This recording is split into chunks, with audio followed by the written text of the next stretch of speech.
عالمی شہرت یافتہ آپ کے محبوب شاعر اور ہندوستان کے مشہور و معروف ناظم مشاعرہ جناب انور جلال پوری صاحب نے باغپت کے مشاعرے کی نظامت کی، اور آئیے دیکھتے ہیں انہوں نے کیا کہا۔ کیا ہوئی اس مختصر سی گفتگو کے بعد میں جناب انور جلال پوری سے گزارش کروں گا کہ وہ بقیہ مشاعرے کارروائی شروع کریں، چونکہ اب اپنے آپ کو امتحان میں ڈال لینا ہوگا۔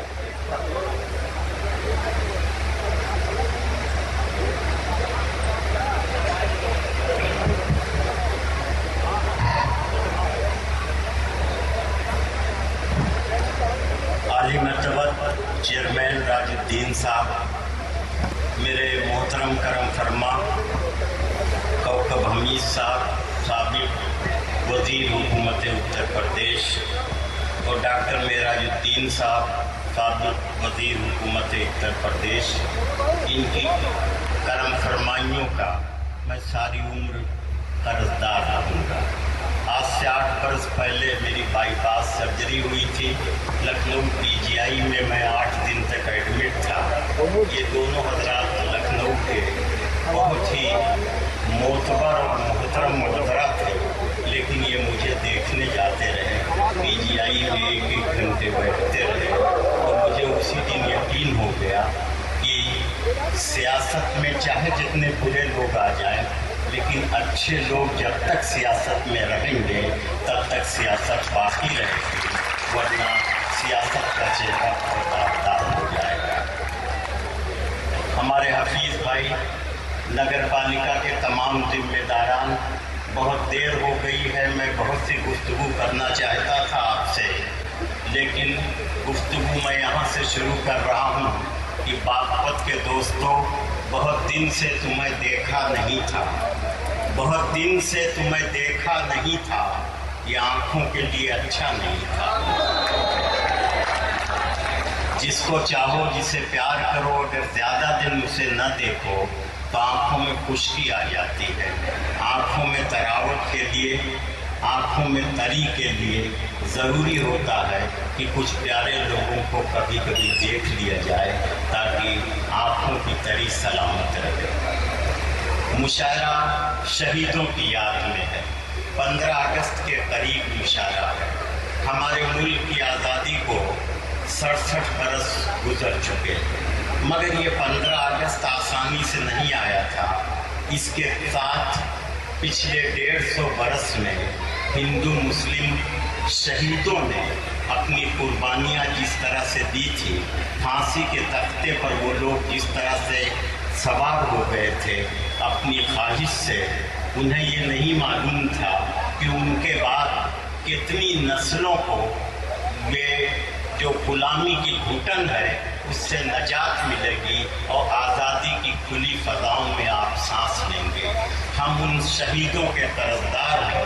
اپنی آزادی کے لیے۔ اگر انہوں نے بہت ہی آزادی کے ساتھ اپنی زندگیوں کو قربان نہ کیا ہوتا تو ہم آزاد ماحول میں سانس نہیں لے سکتے تھے۔ اس لیے ہمیں ان کا احسان مند رہنا چاہیے، اور جن لوگوں نے آج کا یہ مشاعرہ شہیدوں کے نام پر منعقد کیا ہے، میں انہیں مبارکباد دے رہا ہوں، اس لیے کہ جو قوم اپنے شہیدوں کا احسان نہیں مانتی، اس قوم کا احسان پھر پوری دنیا نہیں مانتی، اگلی نسلیں نہیں مانتی، اس لیے کہ وہ شہید جو ہیں اصل میں وہی ہمارے اصل بزرگ ہیں، اور ہمارے اصل جو بزرگ ہیں ان کے لیے یہ کہا جاتا ہے کہ ہم علم میں، دولت میں بڑھیں جتنا بھی، لیکن ہم اپنے بزرگوں سے بڑے ہو نہیں سکتے۔ بھگت سنگھ، چندر شیکھر، اشفاق اللہ، یہ سب